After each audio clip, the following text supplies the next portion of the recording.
আসসালামু আলাইকুম ভাই। আশা করি ভাই সবাই ভালো আছেন। বাট আমি ভাই আসলে আমিও ভালো আছি ভাই।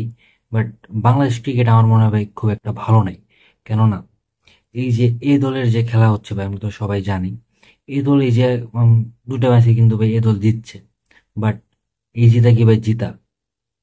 মানে জাতীয় দলের সবগুলা প্লেয়ারকে আপনি এ দলে খেলাইছেন, কাদের বিপক্ষে খেলাইলেন? নিউজিল্যান্ডের বিপক্ষে। মানে নিউজিল্যান্ড এ দলের বিপক্ষে যেই টিমের যারা খেলতেছে তারা আসলে ওরকম মানে কোনোদিন জাতীয় দলের মুখও দেখে নাই নিউজিল্যান্ড টিমের। আসলে এদের বিপক্ষে আমাদের জাতীয় দলের প্লেয়ার গুলাকে আপনি খেলাচ্ছেন। আসলে এটা আসলে আপনাদেরও দোষ না, এটা হচ্ছে মানে আমাদের দোষ। হ্যাঁ, আমরা আসলে ভালো ক্রিকেট খেলি না। আপনাদের মানে জনগণ, দেশের জনগণ আসলে ভালো ক্রিকেট খেলে না। হ্যাঁ, পোলাপান ভালো ক্রিকেট খেলে না। তো এই কারণ হচ্ছে আপনার প্লেয়ার খুঁজে পান না।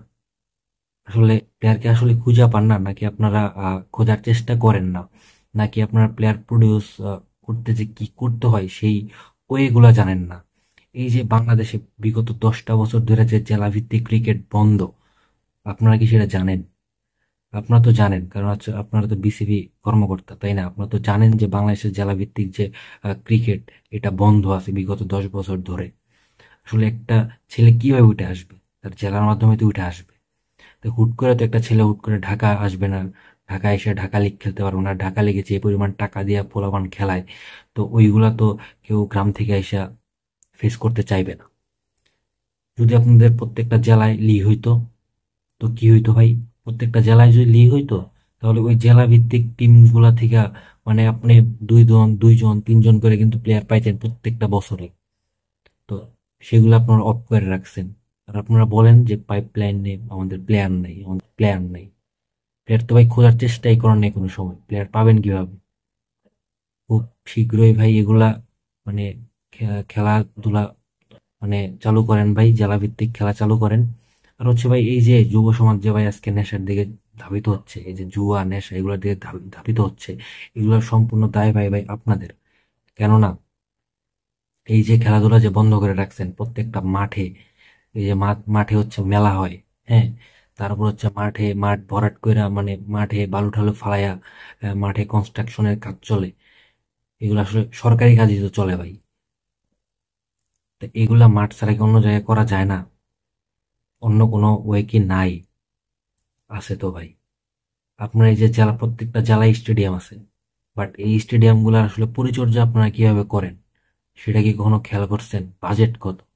আপনারা তো খালি শুনান যে বাহুফে 900 কোটি টাকার মালিক, 900 কোটি টাকার মালিক। বাট 900 কোটি টাকার আসলে কাজটা কই করেন আপনারা?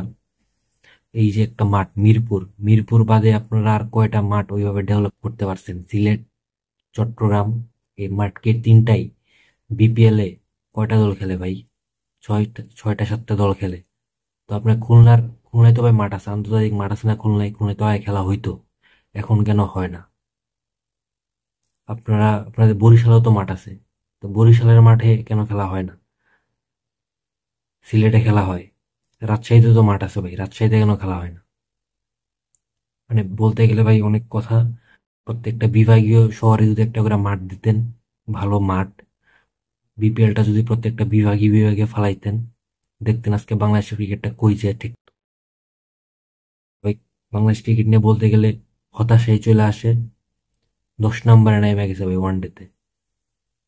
পরবর্তী বিশ্বকাপ ভাই সরাসরি খেলতে পারবে কিনা এটা নিয়ে ভাই আজকে দুশ্চিন্তায়। এই জন্য এত রাতে ভিডিওটা বানাইলাম। কথা শুনে ভাই বুঝতেই তো পারতেছেন ভাই কতটা কষ্ট ভাই। যাই হোক ভাই, আর কথা টথা বাড়াবো না ভাই। আপনারা যারা এই ভিডিওটা এই পর্যন্ত দেখলেন, ভালো থাকেন, সুস্থ থাকেন। আজকের মতো এখানেই। আল্লাহ হাফেজ।